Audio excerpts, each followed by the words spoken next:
Productronica 2019, day 4, nearly the end of the show. It's been a long show, it's been a very busy show. I'm joined by Juergen Ries. Yes, difficult German name, yes. I know. From ASYS. Yeah. How's the show been for you? I mean, you said you literally had a sort of kind of a roundup between, Yeah, we just had a recap with other exhibitors, and all of us quite agreed that it was actually a very good show. Okay, so it can be a mixed feeling, but overall, recapping it, very nice. So what were the mixed feelings that you wouldn't get?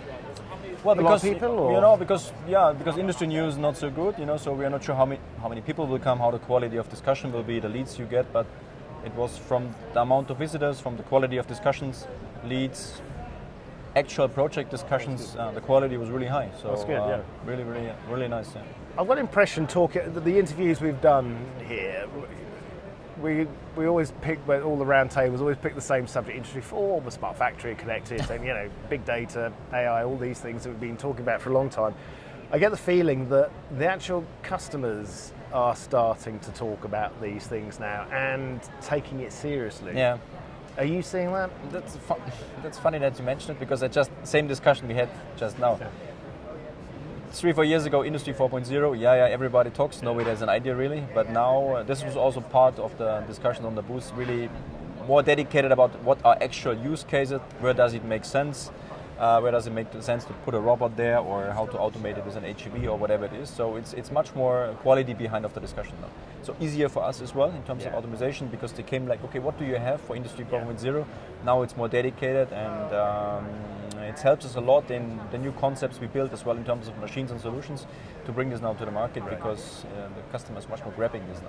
Yeah, and it's going from being theory and ideas how we could do it to now actual pragmatic reality. Real implementations. Yeah. It's also something we see now in the discussion, that it's not always about new capex, huge investment for new lines, but very much about optimization, and then real automation where it helps them actually. Material logistics gets a big thing. There's a lot of money buried in terms of inefficiencies, and this is a topic which is picking up very nicely. Yeah.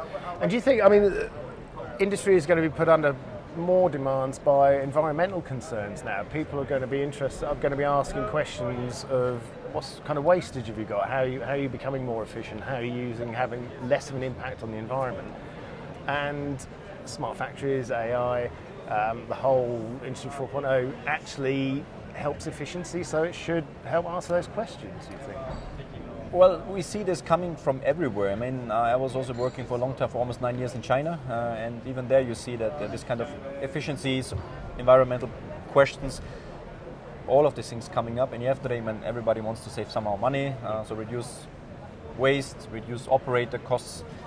This is always a key topic driving it, but it's not just for high wage level countries. It's also in Asia you see this is picking up much more. Right. So it's quite interesting for us globally. Same approach, and customers getting more demanding there and also more knowledgeable about it. So we like it in discussion. As we are an automation company, to be in this game is not too bad. Yeah. So what have you brought to the show? What have you been showing your visitors?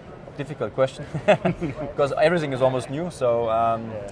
We brought a bunch of new, complete new machine types. What we actually do is when we are an optimization company, we moved into the digital age with much more software. We come with a lot of new software solutions.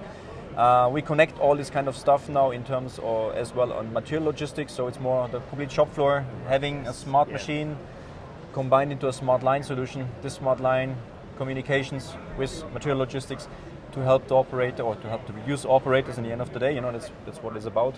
And get much more intelligence inside. So each machine more smart in a way of, like, we have a new routing machine which is capable more or less to change itself over a span of a week without any help from an operator, get this material by itself.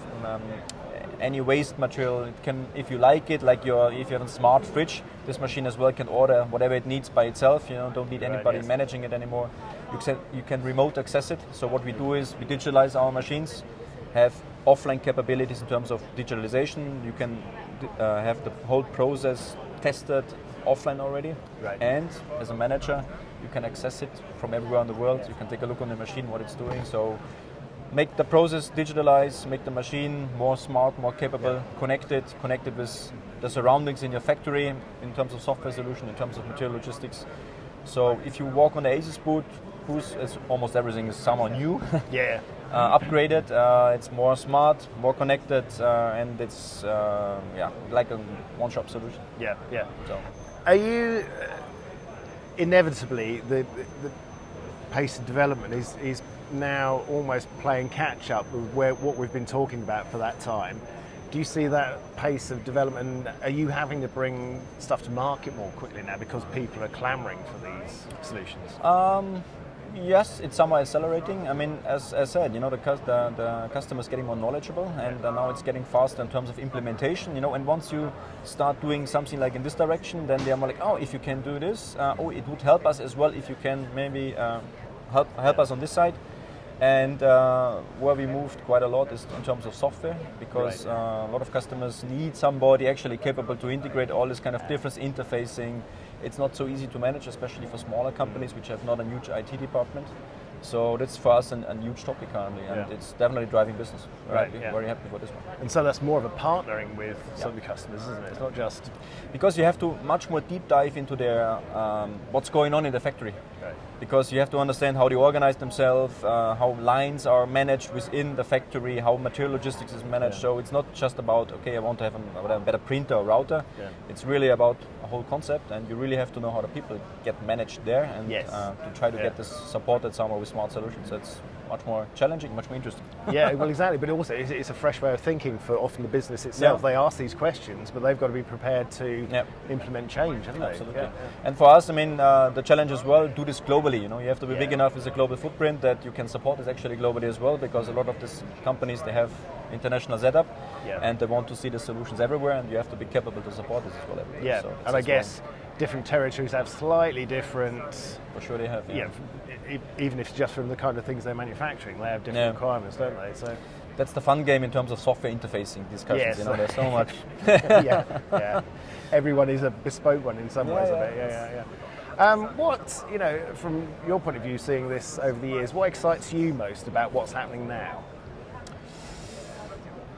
Well, what excites me most is that it really goes in a direction what's the core of our company. We are an optimization company, so everything goes more into more optimization solutions. I like it to be also more on the software side, make this complete integrated solutions, because it's really fascinating. If a customer, you really can amaze them, is like, okay, I can help you on this side and this and this and this. And this is really exciting actually, because then it's like a much bigger picture you can print and then But actually, that's exactly it. It forms a bigger picture, doesn't it? You're not doing little... No. It's not like you take one machine out and put a new one in that does something slightly better. Absolutely. It's a holistic... And we see more customers asking for this, because they know it's getting more complex. And to manage a very huge, complex project where machines has to communicate with each other and then interact with operators, interact with the material logistics, interact with whatever, to have partners which can manage this actually. And our approach is as well, we work with open interfacing, that we can work with everybody. It's not like you have to just take our stuff. No, you can whatever, we integrate it. That's the big challenge. And to challenge or to manage this kind of complexity is, And is a lot of these questions being driven by staff shortages? Companies globally finding it harder to get the people they need, and so it's a huge impetus. I mean, those staff shortages are there now, aren't they? Yeah. So people are probably coming and saying, help me now. The tricky part there, for me at least, is they get rid of operators, less operators available, you have to want to save costs, so you automate it more, but you need also more skilled process managers overall, which can handle the solutions. So challenge for us as well is to deliver solutions which can manage complex things, but are easy to operate still. Right, yes. Because you need more skills to have a system like this operating, running, yes, less on the operator side, but you have to make sure the engineering team still can handle it. And it's also quite of the interesting stuff to have good solutions on this side. True. So. And do you think the staff that companies do have are going to have to be more flexible in the future? Yeah. They're going to have to wear more hats, different hats all the time. Yeah. Absolutely. That's definitely changing. Yeah. They are much more, have to be diversified. Business somehow always gets faster, and you have to be on your toes to be up to the challenges. They want to have flexible solutions, so not just dedicated for one kind of product type. Be more open there, so whatever you can do on this side definitely helps. That's good. Well, thank you for talking. You look remarkably fresh, considering it is virtually the last hour of the show. Wait until the camera is out. Thank you for your time. It was wonderful to talk to you. Thank you very much.